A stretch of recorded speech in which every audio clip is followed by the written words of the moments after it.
오늘은 열왕기 하강의 14번째 시간입니다. 진정한 종교개혁은 중심의 이동이다. 진정한 종교개혁은 중심의 이동이다 라는 제목으로 하나님 말씀 증거해 드리겠습니다. 오늘은 히스기야 왕에 대한 마지막 시간입니다. 오늘 우리가 방금 읽은 이 본문은 히스기야 왕이 죽을 병에 걸린 다음에 기도를 함을 통하여 치유받은 내용을 다루고 있습니다. 히스기야 왕에 대해서 이야기를 아시는 분들은 오늘 이야기를 좀 많이 들어보셨을 것이고 익숙하게 아실 겁니다. 15년간 그의 생명이 연장받은 그 유명한 이야기입니다. 오늘 본문을 이해하는 것이 참으로 중요합니다. 왜냐하면 오늘 본문은 이후에 나오는 사건과 동떨어져 있는 것이 아니고 오늘 본문을 중심으로 이후에 나타나는 사건들이 계속해서 이어지고 있고 또 오늘 본문이 이후에 등장하는 사건들을 이끌어가고 있기 때문입니다. 그리고 오늘 본문을 이해하는 열쇠가 어디에 있냐면 바로 1절 제일 처음에 있습니다. 그때에입니다. 그때에. 이 그때에를 잘 이해하면은 오늘 본문을 잘 이해하실 수가 있습니다. 여기서 말하는 그때에는 히스기야의 노년, 나이가 많았을 때 죽을 병에 걸린 것이 아닙니다. 그리고 우리가 지난 시간에 살펴봤던 대로 아수르가 예루살렘 성을 포위하고 예루살렘을 공격했는데 그때로부터 구원받은 그때를 말하는 것도 아닙니다. 1절에 나오는 그때가 언제인지를 이해하기 위해서는 6절 말씀을 우리가 주의해서 읽어볼 필요가 있습니다. 제가 한번 6절 말씀을 다시 한번 읽어드리겠습니다. 내가 네 난을 15년을 더할 것이며 내가 너와 이 성을 아수르 왕의 손에서 구원하고 이렇게 되어 있죠. 그러니까 지금 그때가 언제냐면 히스기야가 병으로부터 치유받은 이후에 15년을 더 살게 됐다는 이야기입니다. 그리고 아수르 왕이 아직까지 이스라엘을 침범하지 않았다는 이야기입니다. 히스기야 왕은 총 29년을 통치했습니다. 그렇기 때문에 통치 14년째 해당될 때에 히스기야가 죽을 병에 걸린 것입니다. 그리고 히스기야가 통치하기 시작한 나이는 25세였습니다. 그러면 몇 살 때 죽을 병에 걸렸습니까? 39이죠. 39. 마흔이 채 되기 전 젊은 나이에 죽을 병에 걸린 것입니다. 그리고 이때는 지난 시간에 살펴봤던 대로 아수르 군대가 예루살렘 성을 포위하기 이전입니다. 우리가 이 부분을 딱 봤을 때 한 가지 질문이 딱 등장합니다.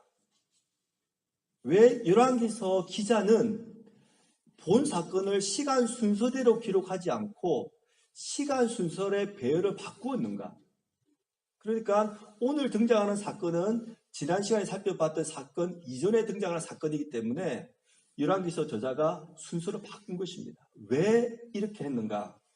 그렇게 한 것에는 분명한 이유가 있겠지요. 그 해답을 찾아가는 것이 바로 오늘 설교의 요점입니다. 그리고 그 해답은 이후에 등장하는 두 가지 사건을 보면 그 해답을 분명히 우리가 알 수가 있습니다.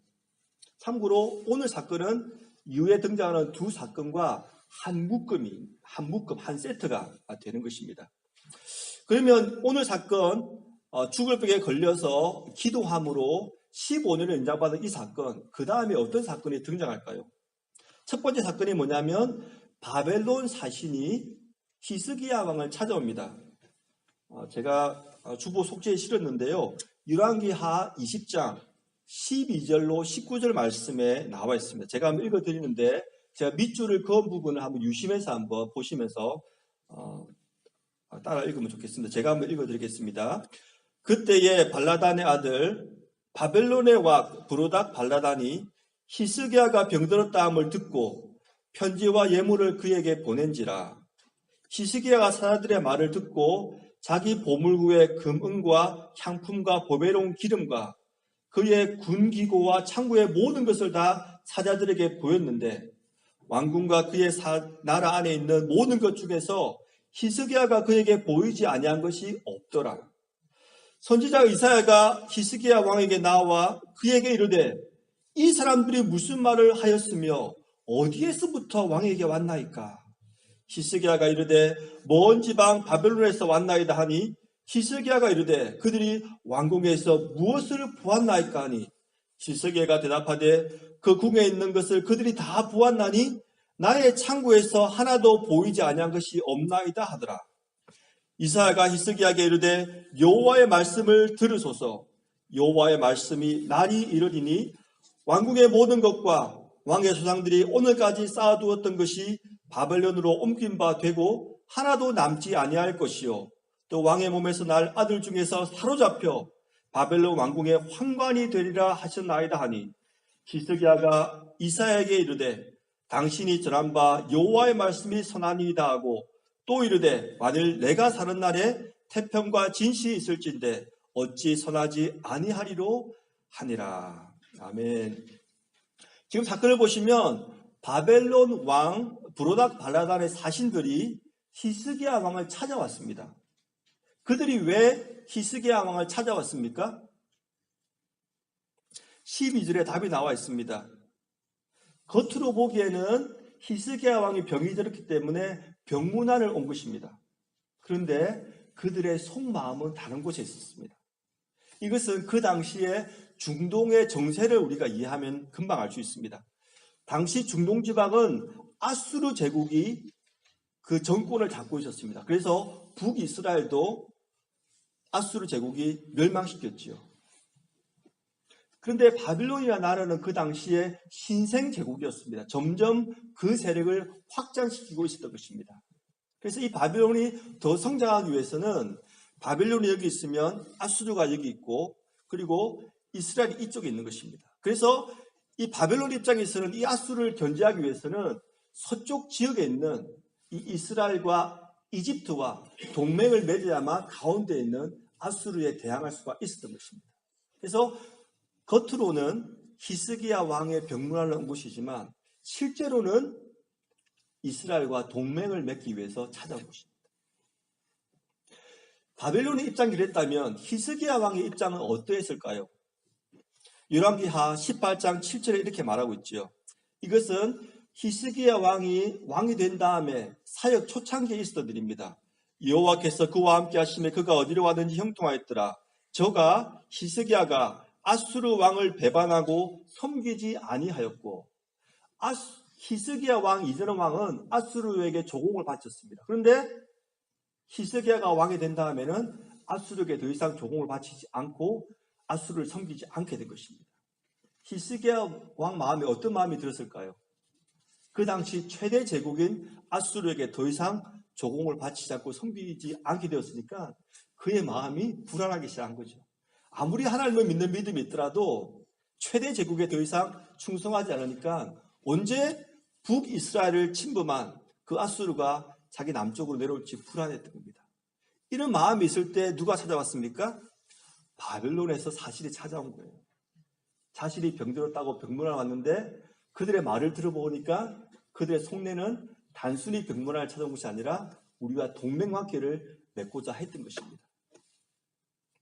히스기야 왕 마음에는 아수르를 대항하는 시점에서 이 바벨론과 동맹관계를 맺고자 하는 마음이 많았을 것입니다. 그래서 오늘 본문에 보시면 병문안을 온 사람에게 히스기야 왕의 행동이 엉뚱한 행동입니다. 뭐라고 되어 있습니까? 13절에 보십시다.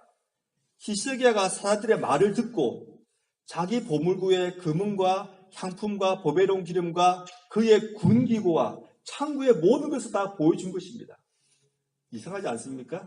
단순히 병문안을 온 사람에게 창구를 다 이뤄가지고 보화를 보여주고 군기구, 군대 모든 그 전쟁 물품들 다 보여준 거예요. 말이 안 되죠. 왜냐하면 이게 어떤 메시지일까요? 우리 이스라엘은 바벨론이 동맹을 맺을 만한 그는 충분한 힘이 있다. 재산이 있고 힘이 있기 때문에 동맹국으로서 아무런 부끄러움이 없는 나라다. 그것을 지금 보여준 것입니다. 그러니까 바벨론 입장에서는 이스라엘이 적절한 나라구나. 그리고 히스기야 입장에서는 적극적으로 지금 바벨론과 동맹을 맺으려고 한 것입니다. 주석가들은 이것을 두 가지로 보통 분류를 합니다. 첫 번째는 히스기야 왕이 너무나 나라가 좀 부유했기 때문에 교만해서 좀 자기의 물건을 자랑하는 의미로 이렇게 해석을 하기도 합니다. 물론 그것도 틀린 해석은 아니지만 조금 더 바람직한 해석은 외국과 동맹 관계를 맺으려고 했다. 그것이 바로 조금 더 바람직한 해석이라고 생각합니다. 그런데 이것은 하나님께서 원하시지 않는 행동이었죠. 그래서 이사야가 히스기야를 책망합니다. 왜 이것이 문제가 되었을까요? 히스기야 마음에 하나님 말을 전적으로 의지하는 마음이 아니라 동맹국과 동맹을 맺어서 그들의 도움을 받고자 하는 마음이 많았던 것입니다. 그리고 우리가 잘 알지 않습니까? 이스라엘이 왜 망했습니까? 이스라엘이 이웃과 결혼 동맹을 맺음을 통해서 그 결혼 동맹을 통하여 이방에 있는 우상들이 그 나라로 들어온 것입니다. 다른 나라의 공주들이 이스라엘로 들어오면서 그 나라의 우상들을 가지고 들어온 거예요. 그러니까 이스라엘 땅이 온 우상 천지가 되었던 거죠. 이 히스기야 왕 마음에 조금 어딘가 좀 이상한 마음이 든 거죠. 지금 하나님만을 의지하기보다 바벨론을 더 의지하겠다. 그런 마음이 든 것입니다. 그런데 이런 히스기야 마음, 그 중심이 이상한 것은 여기만 등장하는 것이 아닙니다. 오늘 우리가 설교 초반부 읽었던 오늘 본문의 내용 3절에 보면은 또 이런 말씀이 등장합니다. 오늘 본문 보시면은 열왕기하 20장 1절로 7절 말씀 보시면 이 이야기가 지금 히스기야 왕이 죽을 병에 걸려가지고 하나님께 도움을 청하는 기도를 드린 것이죠. 근데 기도 내용을 보면은 조금 이상합니다. 3절 한번 보십시다. 여호와여 구하오니 내가 진실과 전심으로 주 앞에 행하며 주께서 보시기에 선하게 행한 것을 기억하옵소서 하고 히스기야가 심히 통곡하더라. 지금 죽을 병에 걸린 히스기야가 하나님 앞에 기도하는데 무엇을 의지해서 지금 기도합니까? 하나님의 은총을 의지해서 기도한 것이 아니지요. 무엇을 의지했습니까? 내가 지금 왕이 된 다음에 정말 이렇게 신앙적인 개혁을 하고 이 이스라엘 땅을 하나님 나라로 만들기 위해서 노력했는데 이런 제가 행한 것을 조금 어여삐 봐주셔가지고 저의 병을 치료해 주십시오. 이렇게 기도한 것입니다. 그의 마음 중심이 좀 이상하지 않습니까? 지금으로부터 한 500년 전에, 정확하게 501년 전에 유럽에서 종교 개혁이 일어났습니다. 그 결정적인 이유가 무엇이었습니까? 면죄부 판매죠. 물론 많은 것들이 있지만 면죄부 판매의 핵심이 무엇입니까? 구원을 면죄부를 삼으로 얻겠다는 겁니다. 즉 돈으로 얻겠다는 거예요. 나의 선한 행동, 내가 교회에 기부함을 통해서 내가 구원을 얻겠다는 것. 그 마음 중심이 하나님의 은혜로 예수 그리스도의 보배로운 피로 구원을 얻겠다는 것이 아니라 내가 무엇을 함으로 구원을 얻겠다. 그것이 바로 면죄부입니다. 이것을 개혁한 것이 바로 종교 개혁인 것입니다. 사랑하는 성도 여러분, 우리 자신을 한번 돌아보십시다. 혹시 우리가 기도 드릴 때 하나님께 우리는 무엇을 의지해서 하나님 앞에 나아가서 기도를 합니까? 혹시 지금까지 내가 열심히 교회 생활을 했고 열심히 봉사했고 착한 일을 했으니까 하나님 저를 어여삐 봐주십시오. 그래서 저의 이 기도를 들어주십시오. 그런 마음으로 기도하십니까? 그런 중심으로 기도하십니까? 아니면 하나님 제가 한 것이 무엇입니까? 제가 비록 이것을 했지만 하나님께서 제게 건강 주시고 능력 주셨기 때문에 이것을 했지요. 하나님 제게는 하나님의 은혜만이 필요합니다. 그런 중심으로 하나님 앞에 나아가서 기도하십니까? 우리가 히스기야의 기도를 통해서 우리 자신을 한번 돌아볼 수 있다고 생각합니다. 히스기야의 문제는 이것만이 아니었습니다. 제가 주보 속지에 실어드린 내용, 바벨론 사신의 방문, 이 부분에서 19절을 보시면 또 히스기야 왕의 이상한 부분이 등장합니다. 지금 바벨론 사신이 와가지고 이사야가 히스기야를 책망했을 때, 그리고 하나님의 말씀을 전했지요. 뭐라고 전했습니까? 너가 바벨론 사신에게 보여줄 모든 것들이 다 지금 때가 되면 바벨론으로 옮겨질 것이다. 즉 바벨론으로부터 이스라엘이 패망할 것이다. 그 말을 한 거지요. 그랬더니 히스기야가 무엇이라고 대답을 했습니까? 19절 보시면 이렇게 대답하고 있지요. 히스기야가 이사야에게 이르되 당신이 전한 바 여호와의 말씀이 선하니이다 하고 또 이르되 만일 내가 사는 날에 태평과 진실이 있을진데 어찌 선하지 아니하리요 하니라. 이사야가 지금 무슨 말을 하고 있는 겁니까? 내가 사는 동안에만, 내가 이 땅을 통치하고 있는 동안에만 태평과 진실이 있다면 이후 세대에 하나님께서 바벨론을 통하여 이스라엘을 멸망시켜도 나는 별로 개의치 않을 것이다. 저는 이 부분을 읽으면서 참 마음이 답답했습니다. 자신의 죽을 병에 걸렸을 때는 눈물로 흘리면서 하나님 앞에 매달려서 기도했는데 자신의 나라가 언젠가 바벨론에게 넘겨질 것이다. 이 말을 했을 때는 아무런 행동도 취하지 않는 히스기야의 모습을 우리가 발견할 수 있기 때문입니다.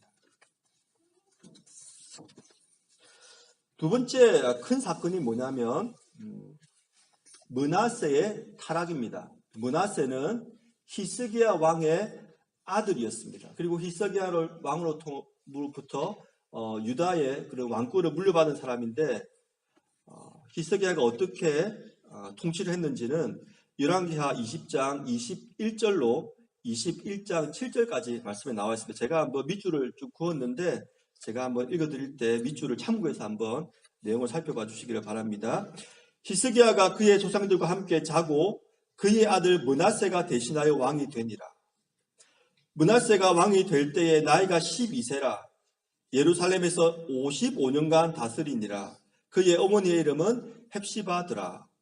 므낫세가 여호와 보시기에 악을 행하여 여호와께서 이스라엘 자손 앞에서 쫓아내신 이방 사람들의 가증한 일을 따라서 그의 아버지 히스기야가 헐어버린 상당들을 다시 세우며 이스라엘 왕 아합의 행위를 따라 바알을 위하여 제단을 쌓으며 아세라 목상을 만들어 하늘의 1월 성신을 경배하여 섬기며 여호와께서 전에 이르시기를 내가 내 이름을 예루살렘에 두리라 하신 여호와의 성전에 제단들을 쌓고 또 여호와의 성전 두 마당에 하늘의 1월 성신을 위하여 제단들을 쌓고 또 자기의 아들들을 불 가운데로 지나게 하며 점치며 사수를 행하며 신접한 자와 박수를 신임하여 여호와께서 보시기에 악을 행하여 그 진노를 일으켰으며 또 자기가 만든 아로색인 아세라 목상을 성전에 세웠더라.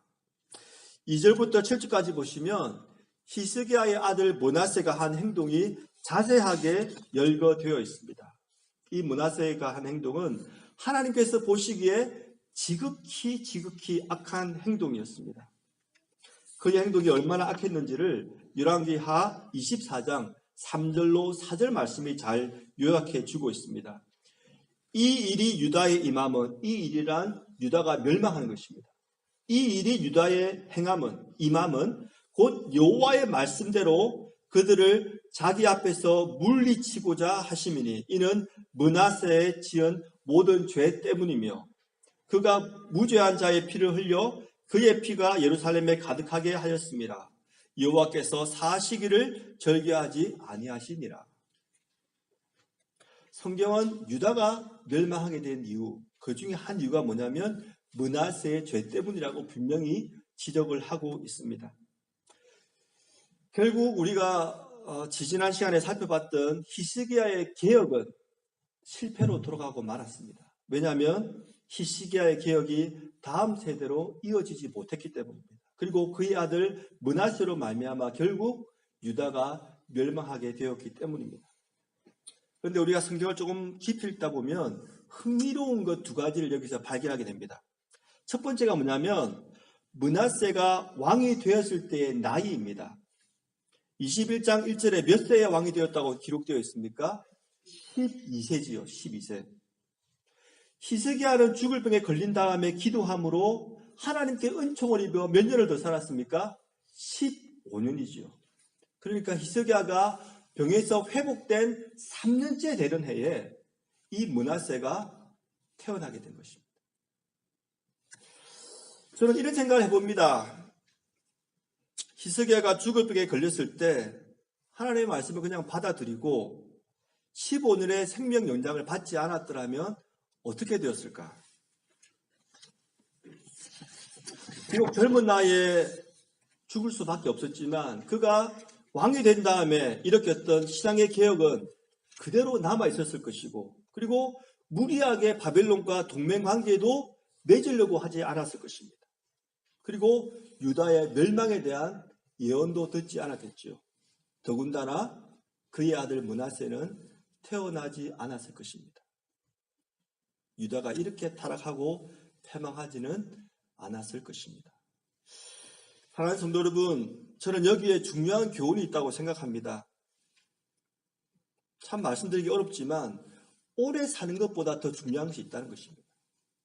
오래 사는 것 중요하지요. 하지만 이보다 더 중요한 것은 살아있는 동안 신앙 안에서 바르게 살아야 되고 우리의 자녀들을 신앙 안에서 바르게 양육해야 된다는 것입니다.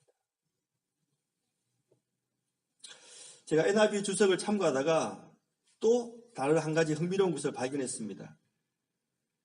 히스기야가 통치했던 마지막 10년은 히스기야가 그의 아들 므낫세와 공동으로 유다를 다스렸다는 것입니다. 므낫세는 총 55년간 유다를 다스렸습니다. 이 55년의 기록은 북이스라엘과 남유다 통틀어서 최장기간 다스린 기간입니다. BC 697년에서 642년 동안 므낫세가 유다를 통치했는데 그 처음 10년 BC 697년부터 686년은 아버지 히스기야와 공동으로 유다를 다스렸다는 것입니다. 히스기야가 무엇을 그의 아들에게 보여줬을까요? 마지막 10년 동안 히스기야가 무엇을 그의 아들에게 가르쳤을까요? 왜 므낫세가 그렇게 타락하게 되었을까요? 말씀을 맺겠습니다. 500년 전에 일어난 종교개혁은 인간 중심에서 하나님 중심으로의 이동이었습니다.